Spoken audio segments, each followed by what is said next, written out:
12월 8일 수요일 아침입니다. 오늘은 잠언 27장에 들어갑니다.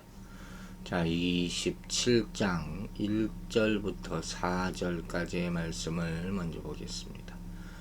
잠언 27장 1절 말씀부터 읽겠습니다. 너는 내일 일을 자랑하지 말라. 하루 동안에 무슨 일이 일어날는지 내가 알 수 없음이니라. 타인이 너를 칭찬하게 하고 네 입으로는 하지 말며 외인이 너를 칭찬하게 하고 네 입술로는 하지 말지니라. 돌은 무겁고 모래도 가볍지 아니하거니와 미련한 자의 분노는 이 둘보다 무거우니라. 부는 잔인하고 노는 창수 같거니와 투기 앞에야 누가 서리요. 자, 1절은 하나님과의 관계 속에서의 겸손을 강조하고 2절은 인간과의 관계 속에서의 겸손을 보여주는 말씀이죠. 이게 전체적으로 인간관계에 대한 그런 말씀인데 별로 내용이 아름다운 얘기는 아니죠. 다 부정적인 얘기들이니까. 1절부터 보겠습니다. 너는 내일 일을 자랑하지 말라. 하루 동안에 무슨 일이 일어날지 내가 알 수 없음이니라. 그렇죠. 우리는 내일 일은 몰라요. 세상에는 날마다 질병이나 폭력이나 살인이나 강도나 황금, 화재, 홍수, 지진, 전쟁 이런 소식들이 끊이지 않아요. 하루도 멈춘 적이 없습니다. 단 하루도. 그래서 지금 내가 그냥 오늘 살고 있으니까 살고 있는 것이지 내일은 나의 날이 아닐 수도 있다는 거예요. 좀 부정적인 말이지만 그게 사실이. 내일은 나의 시간이 아닐 수도 있다. 내일은 평안이 아니라 이런 말을 하잖아요. 너무 기대하지 말라는 거죠. 누구도 장담할 수 없어요. 무슨 일이 일어날지. 내일은 잘 되겠지 이렇게 얘기합니다 보통.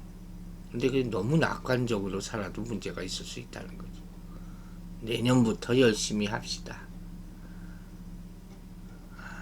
잘 될 거예요. 생각은 그렇게 할 수 있죠. 그러나 오늘 열심히 살아야 되는 거예요. 그건 그냥 말뿐인 거예요. 그렇게 함부로 얘기하는 게 아니라는 거예요. 미리 자랑하는 것을 허세라고 하잖아요. 잘 될 거야, 잘 될 거야. 물론 긍정적인 마인드죠. 나쁜 건 아닙니다. 하지만 누구도 장담할 수 없어요. 전도서 9장 12절에 이렇게 말합니다. 대저 사람은 자기의 시기를 알지 못하나니 물고기가 재앙의 그물에 걸리고 새가 얼음에 걸림같이 인생도 재앙의 날이 호련히 임하면 거기 걸리느니라. 그렇죠. 누구도 내일 일을 알지 못합니다. 왜냐하면 재앙이라는 것이 예고 없이 갑자기 닥치기 때문에. 그래서 주님도 누가복음 12장 16절부터 이렇게 말씀하셨어요. 한 어리석은 농부가 풍년을 맞아서 곳간을 넓히고 평안히 쉬고 먹고 마시며 즐거워하려 했을 때 하나님께서 그 밤에 그의 영혼을 도로 찾으시면 어떻게 하겠냐. 이제 먹고 살 거 다 준비해 놓고 있는데 하나님이 부르실 수 있다는 거죠. 누구도 모르는 거예요. 대학 다 졸업하고 이제 좋은 직장에 취직도 했어. 잠깐 어디 여행 갔다가 큰 사고를 당해서 뭐 이런 얘기도 있어요. 모르는 거예요. 결국 이 말씀은 하나님이 주권에 대해서 언급하면서 인간은 미래에 대해서 그 어떤 것도 확실히 알 수 없는 존재다 하는 거죠. 하루 동안에 무슨 일이 일어날는지 몰라요. 미래라는 것은 우리가 예측하고 준비할 수 없는 영역임을 깨닫고 오늘 하나님께 온전히 맡기는 삶을 살아가라 하는 것이죠. 그렇기 때문에 내일 일을 자랑한다는 것은 인간의 교만을 암시하는 말씀이죠. 앞에서 얘기했듯이 장래일을 알 수 없는 인간이 미래를 자랑한다? 이건 교만이죠. 궁극적으로 여호와께 의지하고 경외하는 것을 거부하는 그런 행동이라는 거예요. 여러분, 우리 인생은 우리 의지와 우리 노력에 따르는 대로 다 되지 않아요. 우리 힘으로 완전히 통제할 수 있는 것도 아닙니다. 그렇기 때문에 장래일에 대해서 함부로 자랑하지 말라는 것이에요. 또 자신의 인생 계획을 신뢰만 하는 대신에 모든 인생의 진정한 주인이신 하나님을 신뢰하자는 것이죠. 하나님을 알고 자신을 알아야 돼요. 그 사람은 스스로 높이거나 내일 일을 절대로 자랑하지 않습니다. 장래에 대한 자기 확신은 헛된 자랑일 뿐이에요. 인간의 생명은 하나님의 손 안에 있는 거예요. 미래의 평안을 자기 손 안에 있는 것처럼 생각하는 것은 그래서 어리석은 일이라는 것이죠.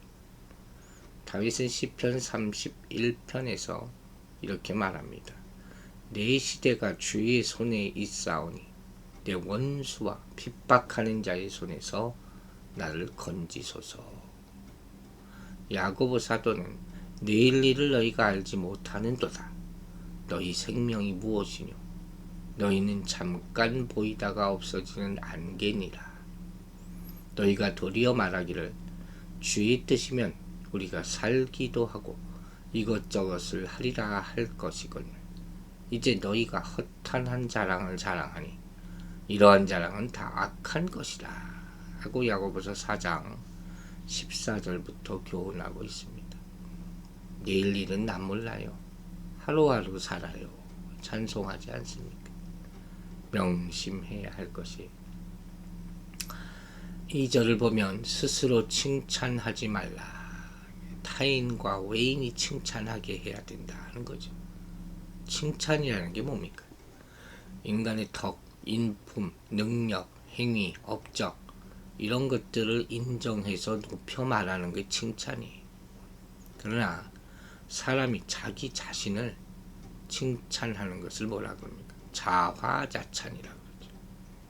이건 어리석은 것이다. 그건 교만이고 명예를 구하는 욕심이다 하는 그런 말씀이에요. 잠언 25장 27절에도 자기의 영예를 구하는 것이 헛되다 그랬어요.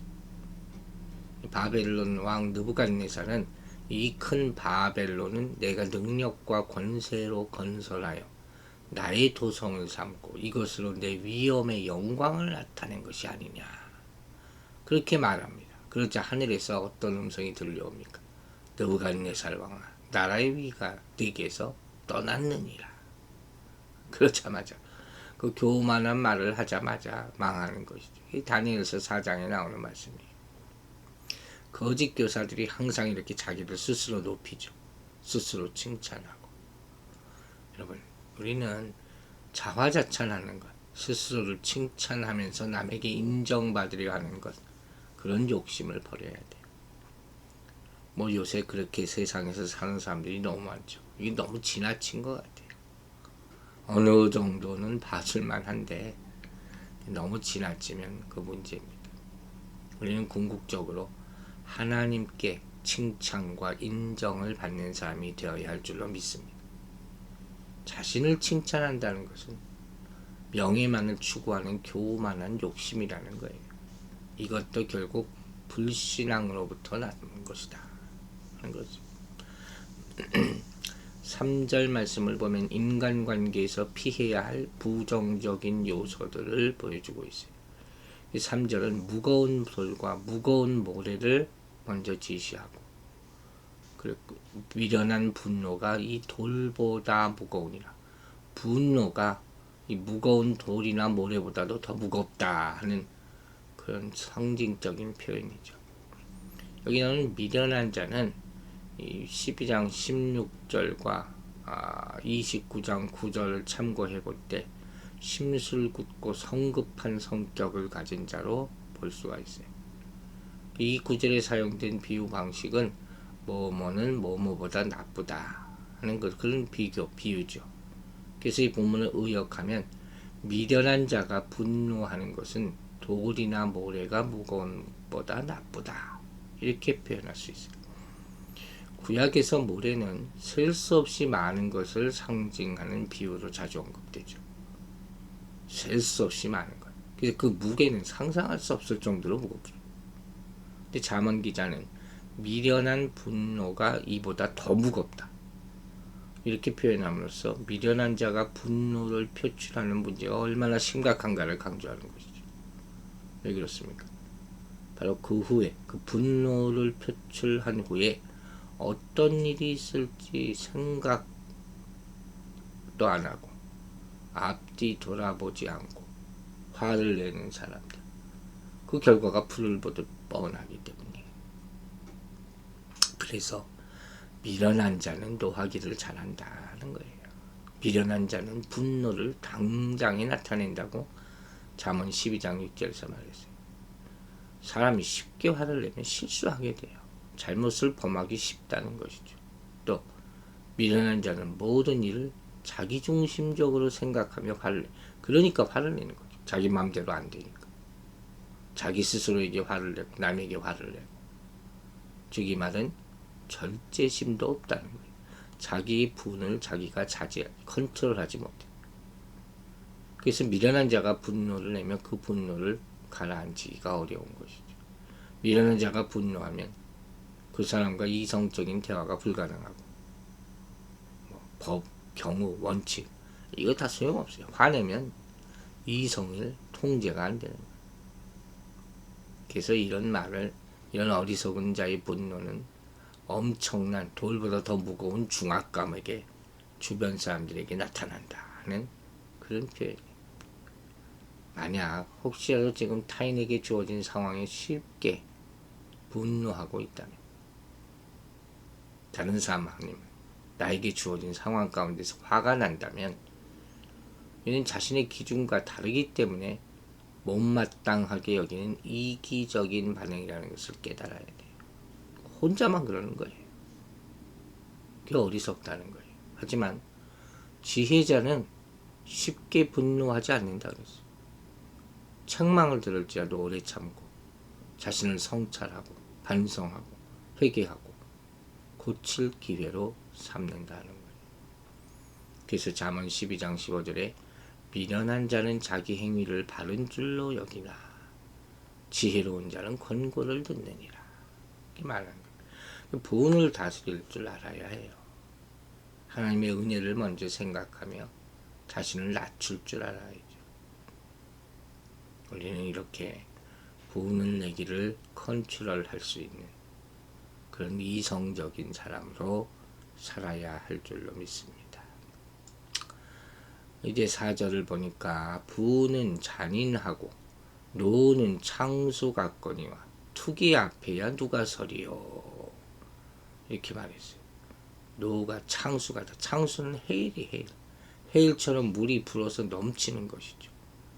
예수님께서 비유에서 말씀하셨듯이 비가 내리고 창수가 나고 바람이 불어도 반석 위에 지은 집은 결코 무너지지 않는다. 유명한 비유의 말씀이 있잖아요. 또 구약에서는 악의 세력, 막 범람하는 커지는 악의 세력을 종종 창수에 비유하곤 하죠. 그런데 4절을 보면 홍수와 같이 잔인하고 파괴적인 분노를 바라는 사람을 창수에 비유하고 있잖아요. 우리는 항상 이걸 잊지 말아야 돼요. 분노는 상대방이 자기를 해롭게 했다고 생각할 때 생기는 거거든요. 또 까닭없는 분노, 미움에서 생기고 살인으로 발전하게 되는 거예요. 걷잡을 수 없이 커질 수 있다는 그런 뜻이죠. 그래서 성경이 까닭없는 분노를 정죄하는 것이죠. 예수님께서는 형제에게 까닭없이 노하는 자마다 심판을 받게 되리라고 말씀하셨어요. 또 요한일서 3장 15절 보면 그 형제를 미워하는 자마다 살인하는 자라고 말씀하셨어요. 절대로 이렇게 분하는 것을 우리는 삼가야 된다 하는 것이죠. 그리고 이런 분을 내는 사람도 위험하지만 또 뭐라 그랬어요? 질투하는 사람과 교제하는 것이 더 위험하다. 인간관계에 있어서 특별히 가까운 친구 사이에서 질투라는 것이 상당히 위험한 거예요. 자신을 파멸시킬 뿐만 아니라 파괴적인 폭력까지 유발하기 때문이죠.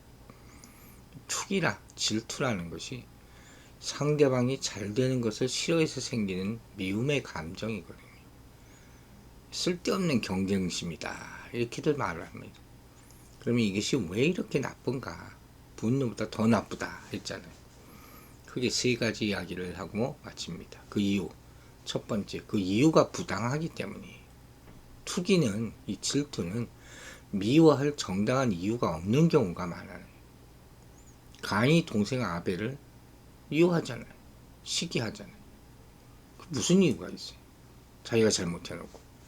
그리고 그를 살해하지 않습니까? 유대 지도자들이 예수님에 대해서 정당한 이유 없이 미워하고 시기했다 하는 것을 우리는 봤습니다. 둘째로, 투기는 대체로 위선적이라는 거예요. 이 투기하는 자는 미움의 감정을 숨기고 악을 도모할 때가 많습니다. 즉, 겉으로는 아닌 척하면서 속으로 상대를 미워하고 해치려 하는 것이죠. 투기는 겉으로 드러나지 않기 때문에 더욱 파괴적인 거예요. 요셉의 형들을 보세요. 겉으로는 안 그런 척하면서 요셉을 미워하였고 그를 죽이려 했고, 그래서 결국 종으로 팔지 않습니까? 세 번째, 투기는 지속적이라서 나쁜 거예요. 분노는 대체로 시간이 지나면 식어지잖아요. 그러나 시기와 질투는 시간이 지날수록 더 증가되는 그런 나쁜 특성이 있어요. 결국 상대방이 망하거나 죽어야지 만족한다. 다윗에 대한 사울의 시기가 그랬잖아요. 그 감정이, 그 악감정이 시간이 갈수록 더 심해지는 것이죠. 예수님을 향한 유대 지도자들의 시기도 마찬가지였어요. 그래서 그들의 감정이 결국 예수 그리스도를 십자가에 못 박을 때까지 계속된 것을 우리는 봅니다. 그러면 우리는 타인과의 관계에서 분노와 질투의 감정에 사로잡히지 않는 것이 정말 지혜로운 자의 모습임을 잊지 말아야 될 것이에요. 이렇게 지혜를 추구하고 내일 일을 자랑하지 말고 우리 스스로의 내면의 분노와 질투를 잘 다스려야 할 줄로 믿습니다. 기도하겠습니다. 아버지 하나님, 오늘도 귀한 말씀 주심을 감사드립니다. 우리가 내일 일을 어찌 알겠습니까? 오늘 하루를 감사하며 주님이 주신 축복과 은혜를 누리면서 하루하루를 살아갈 수 있도록 우리에게 힘과 지혜와 용기를 허락하여 주시옵소서.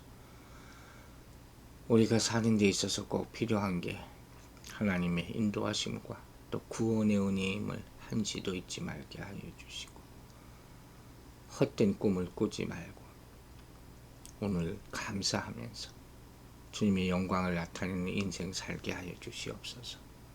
또한 살아가면서 쉽게 분노하지 않도록 우리 마음을 다스릴 수 있는 지혜를 허락하여 주시고, 성령님께서도 우리 마음을 붙잡아 주시며 남을 미워하고 시기하고 질투하는 마음이 우리 안에 누구에게나 있어 그것이 표출되지 않도록 자제하고, 그것이 우리 스스로를 망하게 한다는 사실을 꼭 명심하여 질투하지 않고 미워하지 않고 사랑으로 우리 스스로와 다른 사람을 다스릴 수 있도록 주님 역사하여 주시옵소서. 가족을 하늘나라에 보낸 우리 집사님 가정 보살펴 주시고 불쌍히 여겨주시고 위로해 주시고, 특별히 하나님의 사랑이 충만하여서 이 어려운 시기를 잘 극복할 수 있도록 도와주시옵소서. 주님께서 함께해 주실 줄로 믿사오며 예수 그리스도의 이름으로 기도했습니다.